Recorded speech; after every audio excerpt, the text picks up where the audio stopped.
Selanjutnya kita mau lihat yang keempat, yaitu mengenai kalau kita mengendarai mobil sering kita terpancing, ya, mungkin terpancing. Karena apa? Sering kita dipotong oleh mobil lain, motor lain, atau diklakson dari belakang karena kita lambat berjalan, atau mungkin kalau malam dikasih lampu yang besar, kita kadang-kadang terpancing, ya. Sehingga kita marah, kita balas, bahkan banyak kejadian orang sampai kebut-kebutan, bahkan sampai berkelahi, sampai pukul-pukulan, sampai timbul kecelakaan gara-gara cuma terpancing hal-hal yang sepele seperti itu. Nah, sebenarnya Tuhan sempat izinkan hal-hal seperti itu. Seharusnya kita mengambil manuver iman, ya, melakukan tindakan iman sesuai dengan firman Tuhan, ya, yang tertera di dalam Ibrani 10 ayat 30, ya, yang mengatakan bahwa pembalasan itu adalah hak Tuhan, ya.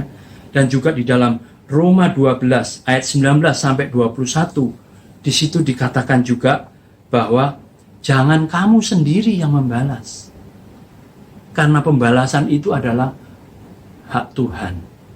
Nah, jadi kalau orang menggarai kita, mungkin dia memang salah, mungkin memang mereka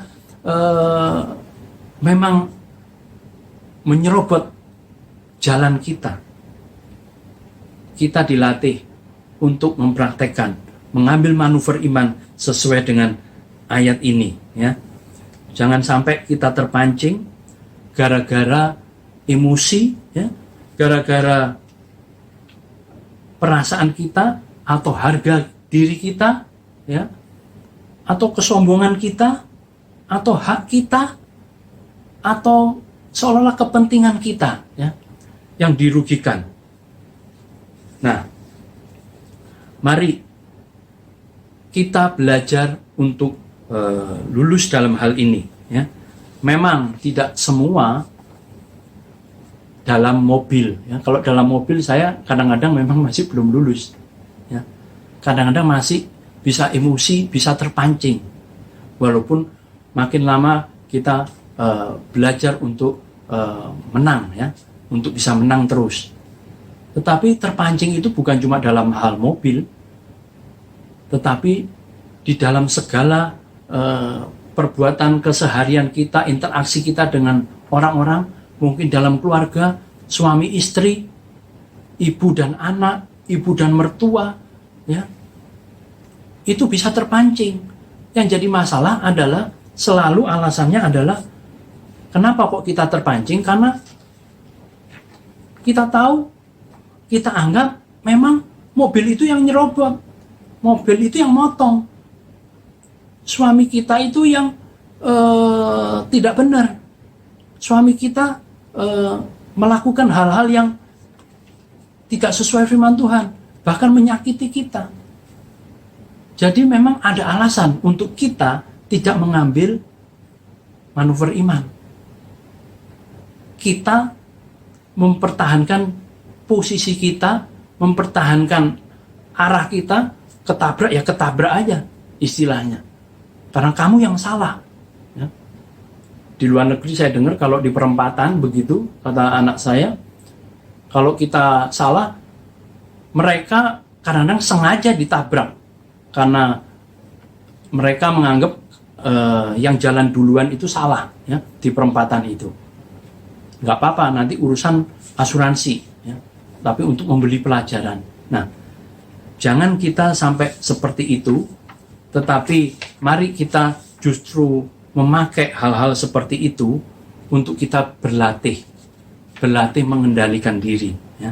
Dan di dalam ayat 20 Amsal Sulaiman 27 ayat 12, di situ dikatakan bahwa orang bijak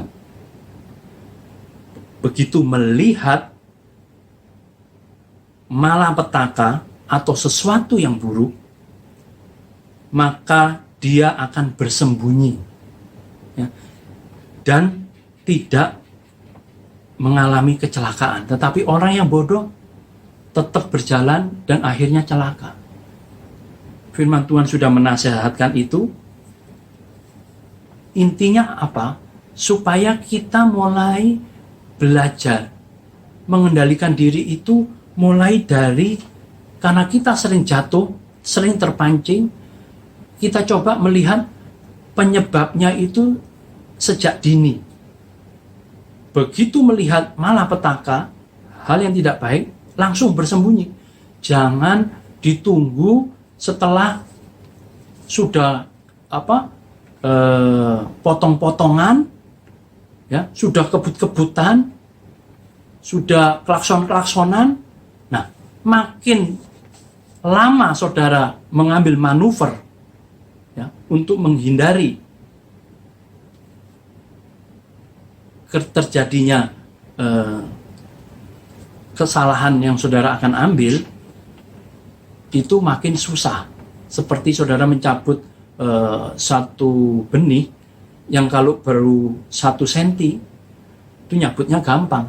Tapi kalau pohon itu sudah tumbuh sampai 1 meter, bahkan 2 meter atau 3 meter, waduh, nariknya susah sekali, bahkan sulit. Demikian juga, begitu hal yang buruk, kita tahu ini malapetaka, apalagi itu adalah kelemahan kita sering terpancing. Begitu sudah kita melihat, istilahnya 1 detik aja, kita langsung ngambil manuver yang lain, manuver iman yang lain. Kita ingat firman Tuhan yang tadi kita sudah baca, ya. Bahkan kita ingat firman Tuhan yang lain, ya. Menangkan misalnya suamimu dengan tanpa perkataan. Banyak ayat-ayat yang saudara bisa pakai untuk mengambil manuver iman itu, sehingga saudara bisa mengkat sedini mungkin. Dan itu, kalau kita akan berlatih seperti itu, kita akan lama-lama mahir untuk mengambil manuver iman secepat mungkin, sehingga kalau orang lain mungkin mengambilnya terlambat, itu sempat nyenggol sedikit, misalnya mobil yang lain ataupun motor di sebelahnya. Tapi kalau dari awal sudah tahu, oh di situ ada mobil yang menyalip dari jauh, ya, mau ke arah kita sudah minggir duluan, bukan dipapak langsung sampai dekat baru menghindar. Itu bisa celaka seperti itu. Sejak kita melihat ada gelagat yang tidak baik, kita segera menghindar, ya. Demikian juga secara rohani, khususnya di kelemahan-kelemahan kita harus dapat memergokin penyebab itu. Begitu timbul sedikit, kita langsung tangkap basah dan kita akan hindari itu, ya. Puji nama Tuhan. Seperti Yusuf juga seperti itu, yang tadi kita sudah bahas, bahwa dia langsung lari dari Potifar. Kalau dia tidak langsung lari, mungkin ya sudah, saya batasin. Oke, kalau cuma nemenin aja nggak apa-apa, pegang-pegangan aja nggak apa-apa, ya kan? Lama-lama terbakar hawa nafsu, akhirnya sudah tidak bisa menghindar. Demikian dalam kita potongan-potongan mobil dari saudara-saudara kita, baik itu sekomsel, segereja, ataupun terutama serumah, ya. Kita mau belajar seperti yang firman Tuhan ajarkan, supaya kita mengambil manuver iman. Posisi kita pindahkan sesuai dengan firman Tuhan. Dan yang terakhir, yaitu yang poin pertama ini, yaitu mengenai sering kita dalam mengendarai mobil itu kadang-kadang salah jalan, ya. Saudara pernah mengalami salah jalan? Biasanya kadang-kadang tidak sengaja, bisa karena udah biasanya itu pergi ke arah kantor ataupun pulang ke rumah atau ke pasar, tiba-tiba hari itu ada rencana yang pergi ke tempat lain, tapi karena ngelamun, tidak konsentrasi, akhirnya bisa belok ke arah rumah. Wah, salah jalan. Ya. Nah, bisa juga salah jalan karena apa? Saudara pergi ke tempat yang memang belum pernah Anda kunjungin. Jadi bisa salah jalan. Walaupun sekarang ada GPS, ya, tetapi masih bisa salah jalan. Ya. Mungkin saudara pernah mengalami, bahkan GPS pun bisa salah. Ya. Dan juga selain belum pernah, kadang-kadang Anda sudah pernah tapi jarang sehingga lupa. Bahkan tidak mengandalkan GPS karena sudah pernah, oh ingat.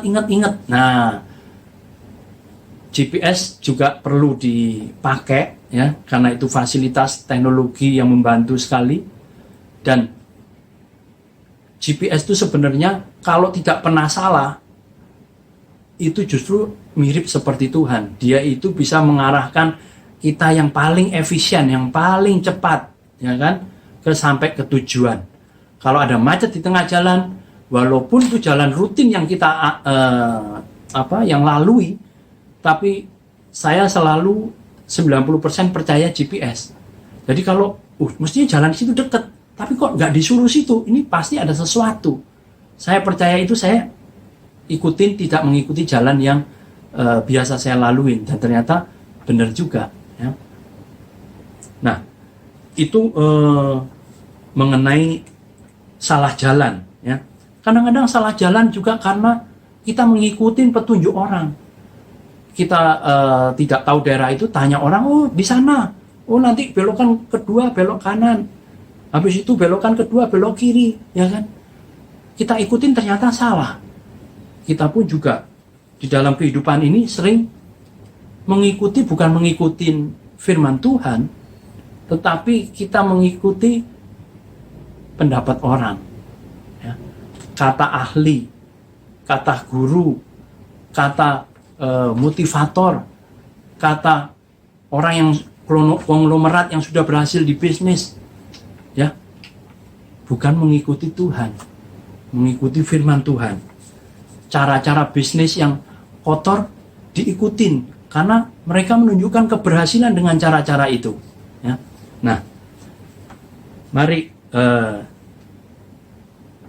jangan sampai kita tahu kalau kita salah jalan, biasanya itu kita taunya seperti apa?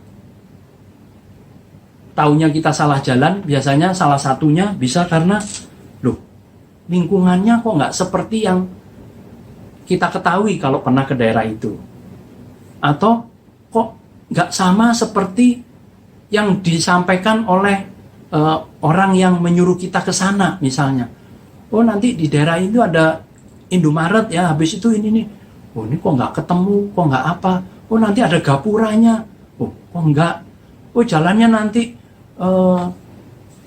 lebar, loh ini kok sempit. Nah, biasanya kita lihat nggak sesuai, oh kita tahu ini salah jalan. Nah, biasanya terus kita ambil arah balik. Ya. Bisa juga karena kita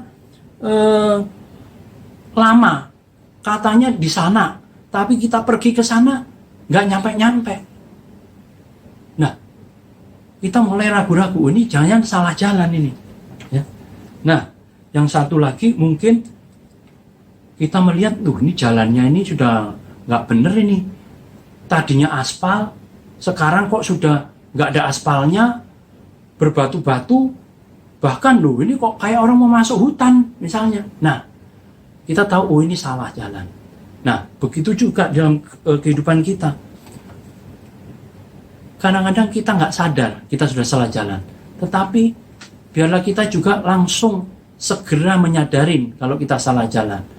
Misalnya, bila tidak sesuai dengan yang Tuhan janjikan, dengan yang Tuhan inginkan, bahwa keluarga kita itu akan ada damai sejahtera di dalam keluarga, hubungan suami istri akan harmonis kalau Tuhan sebagai tali yang ketiga, sebagai kepala keluarga kita. Anak orang tua, anak-anak kita akan mewarisi iman kita akan menurut kata-kata orang tua. Tetapi kalau anak-anak kita mulai kelihatan makin lama makin melawan, makin kurang ajar, makin tidak mau dinasihatin. Nah, ini semua seperti tadi, ini kok nggak sama ya? Seperti yang Tuhan janjikan. Ini kita harus tahu bahwa kita mungkin sudah salah jalan. Ya. Bisa juga dalam pernikahan, suami istri katanya makin hari makin manis. Anggur di Kana, di perjamuan itu, anggur yang berikutnya itu lebih manis, lebih enak daripada anggur yang awal. Nah, itu juga kalau kita nggak seperti itu, wah ini ada yang salah jalan ini mungkin. Ya. Nah, begitu juga lama. Ya, tadi kan nggak sampai-sampai. Nah, itu kok tujuan yang Tuhan sampaikan, kok kita nggak alam-alamin. Damai sejahtera, sukacita, pertolongan, pemeliharaan Tuhan, kok rasanya tidak kita alamin dalam kehidupan kita. Nah, kita harus tahu bahwa ini kemungkinan kita salah jalan. Dan kita perlu segera mengambil manuver iman untuk kembali ke jalan yang benar, sesuai dengan firman Tuhan. Ini ya bagian yang pertama. Nah, kita mau lanjut ke yang kedua. Sekarang kita lanjut ke poin yang kedua, yaitu manuver iman di situasi yang dilematis. Kadang-kadang kita dihadapkan dalam suatu situasi yang maju kena, mundur kena. Atau orang mengatakan bagai menghadapi buah si malakama, ya. Memilih kiri salah, memilih kanan salah, ya. Nah, hal seperti ini pernah dialami oleh Raja Sulaiman pada waktu menghadapi dua ibu yang berebut satu bayi, dan dia mendapat hikmat daripada Tuhan untuk memotong bayi itu dan menyerahkan dibagi dua. Tetapi ibu yang asli dari bayi itu tidak mengizinkan karena dia mengasihi, tinggal dan mau diserahkan kepada ibu yang satunya. Dan dengan itu Raja Sulaiman mengerti siapa sebenarnya ibu dari bayi itu, ya. Begitu juga Tuhan Yesus pada waktu itu dihadapkan dengan perempuan yang berzina, di mana Tuhan harus memutuskan apakah perempuan ini yang ketangkap basah berzina itu dirajam sampai mati dengan batu atau bagaimana. Mereka tahu, mereka ingin menjebak Tuhan Yesus karena dia tahu Tuhan Yesus selalu mengasihi banyak orang, ya. Dan Tuhan menulis di tanah, dan dia menuliskan hikmat dan kata-katanya bahwa barang siapa yang tidak pernah berdosa silahkan melempar batu yang pertama kali. Ternyata semua pada pergi, tidak ada yang melempar perempuan berzina itu. Dan Tuhan juga melepaskan perempuan berzina itu dan mengatakan jangan berbuat dosa lagi. Nah, demikian juga Daniel pada waktu menghadapi Raja Nebukadnezar bermimpi, dan dia sudah menyuruh para ahli-ahli mimpinya di kerajaan itu untuk menerangkan apa mimpi dari Nebukadnezar dan mengartikannya. Mereka mengatakan belum pernah ada permintaan seperti ini. Bagaimana orang bisa mengerti mimpi seseorang? Kalau mengartikan itu masih sering ditanyakan, mengartikan mimpi. Tetapi menjelaskan apa yang dimimpikan dan memberikan artinya, itu sesuatu yang belum pernah diminta oleh manusia, ya. Dan karena mereka tidak bisa, mereka dibunuh. Dan Daniel terancam dengan ancaman pembunuhan ini. Begitu tahu, Daniel akhirnya meminta hikmat daripada Tuhan, berdoa meminta hikmat daripada Tuhan dengan menyuruh Sadrak Mesak Abednego bantu doa, dan Tuhan memberikan jawabannya melalui mimpinya. Dan dari mimpi itu Daniel bisa menghadap raja dan menjelaskan mimpi dari raja dan mengartikannya, dan itu meloloskan Daniel. Nah, demikianlah cerita tokoh-tokoh Alkitab yang dapat menghadapi situasi yang dilematis ini dengan baik, ya. Begitu juga kita di dalam Yakobus 1 ayat 5 sampai 7 dikatakan di sana, apabila kita kekurangan hikmat, mintalah pada Allah, karena Allah akan memberikan kepada semua orang yang memintanya. Tetapi mintalah dengan iman, sama sekali jangan bimbang. Nah, itu yang firman Tuhan katakan. Sebab itu, jikalau kita menghadapi situasi-situasi yang sulit, dilematis, dan pilihan yang sulit, jangan lupa kita punya Tuhan. Lakukan manuver iman dengan meminta sesuai dengan Yakobus 1 ayat 5 sampai 7. Minta hikmat Tuhan dan Dia akan memberikannya. Dan kita bisa memutuskan apa yang perlu kita putuskan, yang akan kita pilih sesuai dengan hikmat yang Tuhan berikan, ya.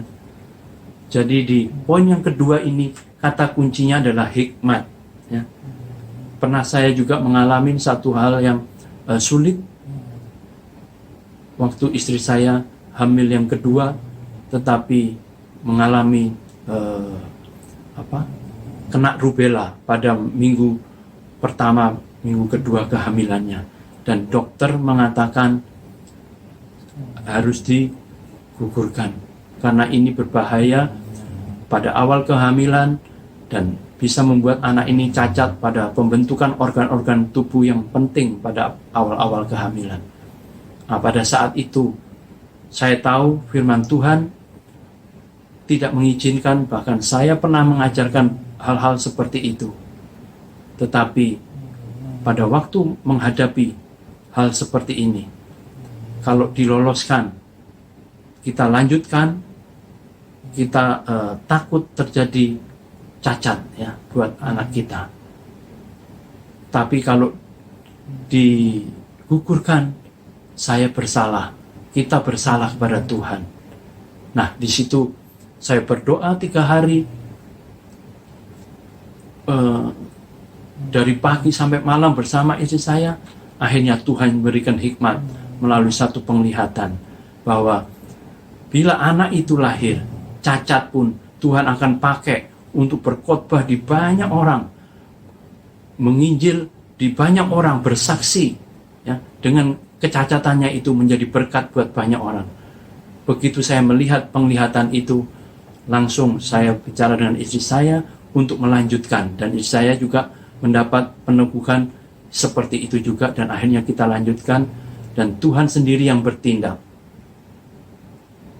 Walaupun pada bulan yang keempat akhirnya bayi itu meninggal di dalam kandungan, sehingga dikeluarkan oleh dokter karena sudah dicek berulang kali dengan teliti, sehingga Tuhan sendiri yang bertindak, bukan kita, dan itu memberi kemuliaan kepada Tuhan, pengalaman buat kita. Jangan ragu-ragu untuk melakukan firman Tuhan, apapun risikonya. Di tengah pilihan yang sulit, kita minta hikmat daripada Tuhan. Tuhan pasti akan memberikan.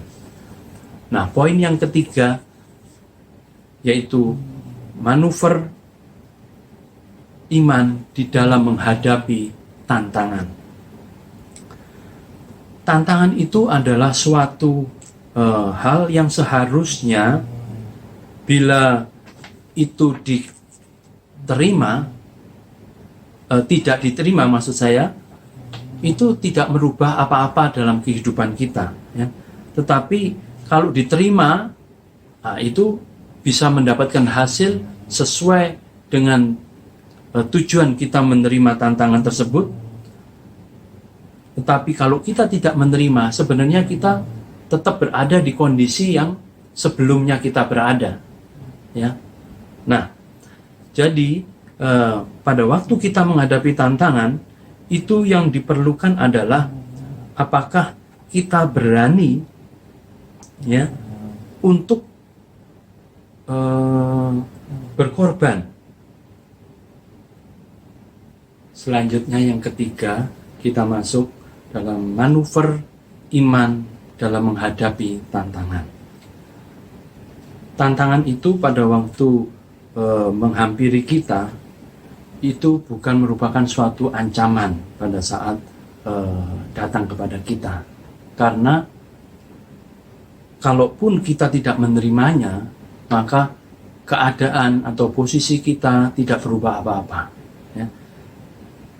Keadaan tidak jadi lebih buruk, ya. Tetapi jikalau kita menerima tantangan itu dan itu terjadi, maka terjadilah hal-hal yang indah jikalau kita menerima tantangan itu dengan manuver iman yang benar, ya.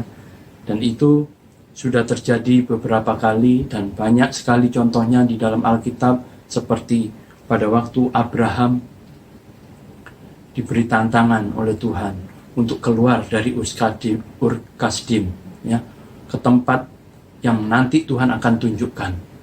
Dan Abraham merespon tantangan itu dengan menjawab dan mau pergi ke Kanaan, ya.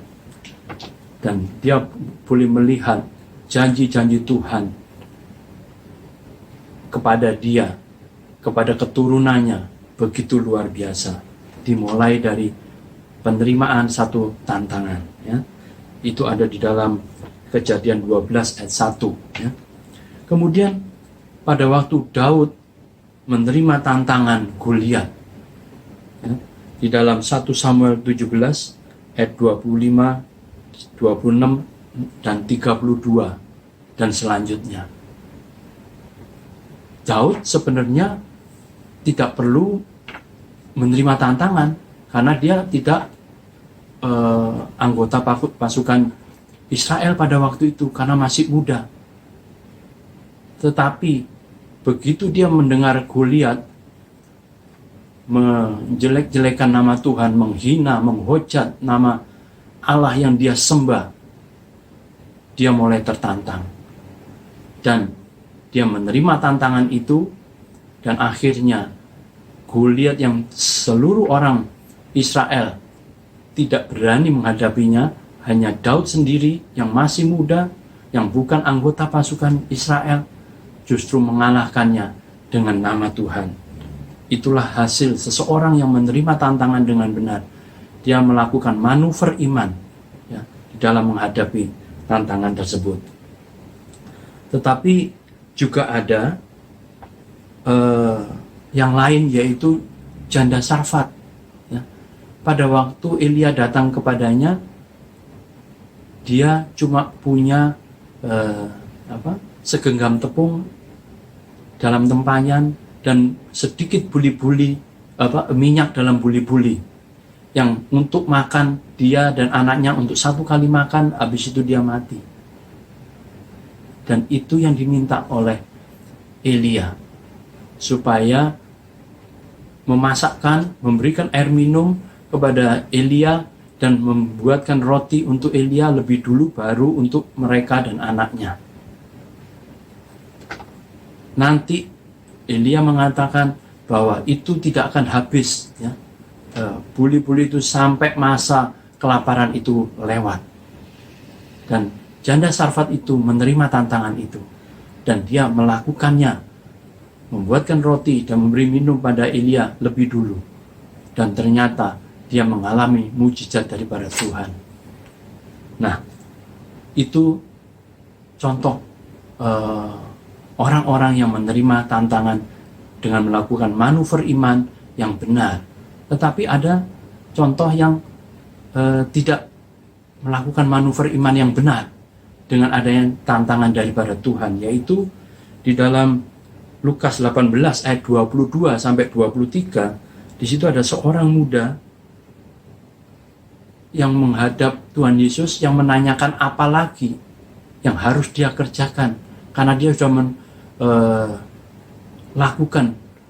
menuruti hukum Taurat, ya, menghormati ibu bapaknya, tidak membunuh, tidak berzina, tidak melakukan hal-hal yang dilarang. Semuanya dia sudah lakukan, tetapi dia tanya, apalagi yang harus dia kerjakan untuk menjadi sempurna? Tuhan mengatakan, kalau engkau hendak sempurna, jualah seluruh hartamu, bagikan kepada orang-orang miskin. Engkau akan mendapatkan hartamu di sorga. Ternyata pemuda itu tidak berani menerima tantangan itu. Dia pergi begitu saja. Nah, itu contoh seseorang yang tidak menerima tantangan daripada Tuhan. Apakah saudara-saudara pernah ditantang oleh Tuhan? Pernah menghadapi tantangan dari firman Tuhan yang disampaikan hamba-hambanya, atau saudara membaca firman Tuhan dan firman Tuhan itu menantang saudara? Jangan ragu-ragu kalau firman Tuhan yang menantang saudara untuk membawa saudara lebih lagi, naik lebih tinggi lagi, lebih mengenal Dia, lebih mengalami hadiratnya, mengalami kuasanya, mengalami penyertaannya, mengalami mujizatnya di dalam keluarga Anda, di dalam pekerjaan saudara semua. Mari terimalah tantangan itu. Jangan tetap tinggal nyaman di kondisi ataupun posisi saat ini, tetapi biarlah saudara berani menerima tantangan itu, seperti yang sering disampaikan oleh gembala kita mengenai SNB dan TKY SMS, singkatan dari sinode dan network dan badan-badan di mana kekristenan terpecah belah, tidak bersatu, tubuh Kristus tidak bersatu, ditantang, karena inilah kerinduan Tuhan, supaya tubuh Kristus yang sempurna menjadi satu. Itulah tantangan daripada firman Tuhan, kerinduan daripada Tuhan menantang kita. Apakah kita berani menjawab tantangan itu? Banyak hal yang secara pribadi juga firman Tuhan menantang kehidupan kita semua, untuk makin hari boleh makin lebih mengalami Dia, lebih mengenal Dia, dan boleh terbang makin tinggi. Kata kuncinya adalah berkorban, ya. Kita rela untuk keluar dari zona nyaman kita. Kita rela menderita, rugi, ataupun kehilangan sesuatu demi satu tujuan yang lebih mulia, ya, lebih baik dan lebih sempurna, lebih menyenangkan Tuhan, ya. Mari jangan ragu-ragu. Jikalau saudara merasa Tuhan berbicara, firman Tuhan berbicara, menantang saudara untuk meningkat makin tinggi lagi, mengalami berkat Tuhan, mengalami rencana Tuhan makin sempurna. Biarlah saudara tidak tetap di zona nyaman saudara, lakukanlah itu dengan manuver iman yang benar untuk kemuliaan nama Tuhan. Ini poin yang ketiga, dan kita sampai kepada kesimpulan dan ringkasan.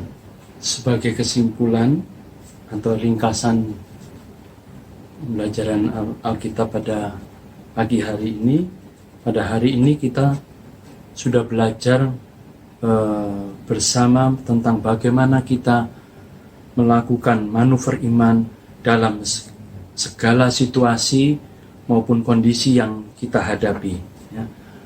kita ingat tadi ada tiga kata kunci dalam manuver iman di mobil kehidupan. Itu kata kuncinya taat, ya. Di dalam manuver iman di situasi yang dilematis, kata kuncinya adalah hikmat.